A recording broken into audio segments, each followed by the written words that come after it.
Ahora les pido su atención. Vamos a comentar sobre la vigilancia epidemiológica. Me voy a ir de manera muy panorámica para que ustedes, en su caso, recuerden lo que hemos estado comentando desde hace 3 meses y también se incorpore alguna información que pudiera ser nueva y que no están familiarizados con ella. Es de extraordinaria importancia que le demos seguimiento a la información que se va presentando para que vayamos construyendo sobre la información dada. Esta diapositiva muestra en forma panorámica los instrumentos de mayor uso en vigilancia epidemiológica en México para COVID. Antes, y para familiaridad de la población, comento qué quiere decir vigilancia epidemiológica. Vigilancia epidemiológica es el proceso, es el mecanismo por el que se identifica la ocurrencia de las enfermedades de interés epidemiológico en la población. Esta podríamos decir en términos generales que es el significado de vigilancia epidemiológica. Por supuesto, hay una definición muy técnica que habla de la recolección, la integración, el análisis y la interpretación para su posterior divulgación de la información sobre el estado de salud de las poblaciones. La vigilancia epidemiológica, a diferencia de lo que es más común que se identifique, no es estadística, no es sumar cosas, no es simplemente el acto mecánico de contabilizar los casos de enfermedad. ¿Por qué es tan famosa esta perspectiva de la vigilancia epidemiológica? Porque a lo largo del siglo XX, en donde se refinaron los métodos de vigilancia epidemiológica, se utilizó el recurso de contar casos como un mecanismo básico para entender lo que ocurría en las poblaciones. Pero la cuenta de casos es la forma más simple de identificación de la ocurrencia de enfermedad en las poblaciones. ¿Por qué es la más simple? Porque es sencillamente el reconocimiento de cuántos casos se van presentando en un territorio, en un referente de tiempo. Los casos de hoy, los casos de una semana, los casos del mes, los casos del año. En una entidad federativa, en una región, en un país, en un continente, en todo el mundo. Sigue siendo útil como fuente de información el reconocimiento de la cuenta de casos. Y la manera en que generalmente funciona la vigilancia epidemiológica en el mundo es a partir de la experiencia médica.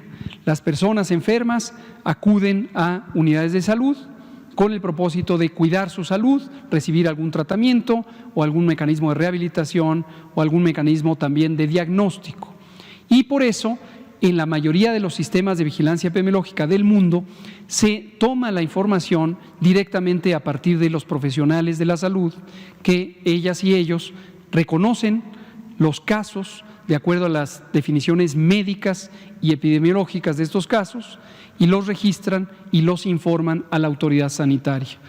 Esta es la mecánica más básica, cómo ha funcionado y sigue funcionando una parte importante de la vigilancia epidemiológica.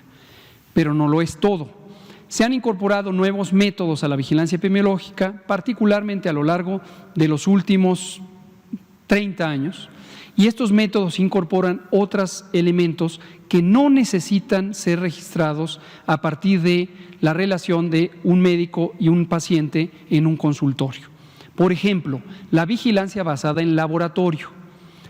Los laboratorios de diagnóstico generalmente en los modelos clásicos de vigilancia epidemiológica realizan diagnóstico a partir de que se encontró una persona con síntomas y se notificó. Pero a lo largo de muchos años ha quedado claro que también se pueden tomar muestras de líquidos y otros componentes del organismo para diagnóstico, aun cuando no se haya registrado al caso. Entre otras razones, porque una misma muestra puede servir para múltiples diagnósticos. Entonces, si yo hoy tomo una muestra, por ejemplo, de secreciones respiratorias, como lo hemos comentado, porque quiero identificar si la persona tiene COVID o no tiene COVID, es decir, tiene o no la presencia del virus SARS-CoV-2, Esa misma muestra se procesa para otros virus respiratorios.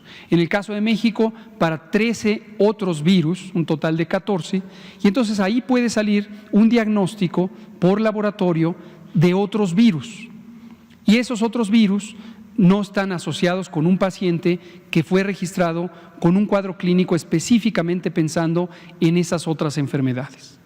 A su vez, las propias muestras de laboratorio pueden ser posteriormente analizadas, por ejemplo, las muestras sanguíneas, las muestras de suero, para otras enfermedades, incluso ni siquiera infecciosas. Y entonces dan lugar a otros diagnósticos por laboratorio y toda esa información es extremadamente útil. Además, otro de los elementos importantes de la vigilancia epidemiológica es reconocer qué tanto se están necesitando los servicios de salud. Porque al reconocer qué tanto se están necesitando los servicios de salud, uno puede planear apropiadamente con tiempo suficiente, pero también en tiempo real, conforme se usan los servicios. Un ejemplo de ello lo vieron ustedes hace 48 horas en este espacio, cuando anunciamos que pusimos en marcha mecanismos de redistribución de las personas enfermas de COVID, porque teníamos en algunos hospitales una disponibilidad menor de camas y en otros hospitales todavía una gran disponibilidad. Si no monitoreáramos la ocupación hospitalaria como parte de la vigilancia epidemiológica, no podríamos hacer esto y por eso lo hacemos de esa manera. Les presento 4 componentes fundamentales de la vigilancia de COVID en este momento. Tenemos, y esto enseguida lo voy a correlacionar con las etapas de la epidemia.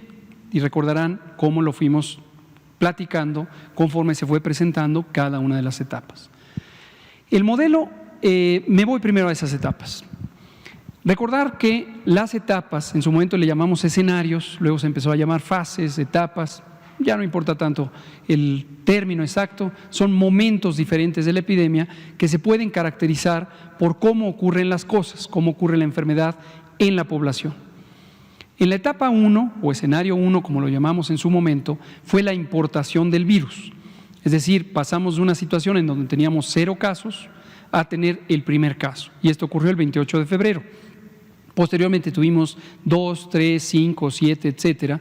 Y estos conjuntos de casos se empezaban a presentar agrupados por familias o por personas con cercanía directa. Y eran pequeños brotes familiares. Y eso caracterizó en su momento a la etapa 1. Hubo un momento en que reconocimos una triplicación en el número de casos, a pesar de que eran muy poquitos los casos registrados, y eran 12 casos comparado con 4 casos. Y eso ocurrió el viernes 13 de marzo. Y esta fue la señal más relevante para decir, tenemos que anticiparnos a la fase 2. A pesar de que las otras características propias de la fase 2 no se habían presentado. ¿Cuáles son esas características o cuáles fueron? Son la ocurrencia de brotes comunitarios. Es decir, ya no son solo familias o amigos directos, sino son conjuntos de personas que empiezan a tener la enfermedad y se empieza a perder la trazabilidad. ¿Se acuerdan que hablamos de eso? Hablamos de que ya no es posible reconocer quién contagió a un caso o ese caso a quién contagió posteriormente. Y esto lo presentamos en tiempo real cuando teníamos solo 3% de casos no rastreables. Y eso ya configura la fase 2. Llegado el momento, tuvimos la fase 3, que es en la que estamos todavía, bueno, ya no está en las diapositivas, pero por eso ponemos ahora una etiqueta ahí que dice la fase en la que estamos. La fase 3 se caracteriza por una dispersión epidémica, es decir, más allá de espacios comunitarios reconocibles, y uno empieza a ver la ocurrencia de contagios a distancia. ¿Cómo sabemos esto? Por la relación que guardan las comunidades. Les pongo un ejemplo muy concreto. En Culiacán, Sinaloa, hay poca conectividad, poca relación directa con un punto remoto como Tijuana. Sin embargo, existen relaciones por razones de trabajo, por razones sociales, económicas, seguramente familiares en algunos casos, diversas, que hacen que estas dos poblaciones estén vinculadas. La dinámica de transmisión, es decir, la velocidad de ocurrencia, empieza a sincronizarse entre dos comunidades físicamente distantes que guardan una importante relación entre ellas. Eso es propio de la fase 3. Ahora, la fase 3, el elemento más importante es el riesgo de que se saturen las unidades médicas. Y por eso, desde la fase 2, empezamos a hacer mucho énfasis en las medidas que se instauraron desde la fase 1 y que siguen vigentes. Y es quédate en casa, la Jornada Nacional de Sana Distancia, porque es el mecanismo más efectivo de reducir los contagios, porque es masivo y eso hace que se reduzcan masivamente los contagios.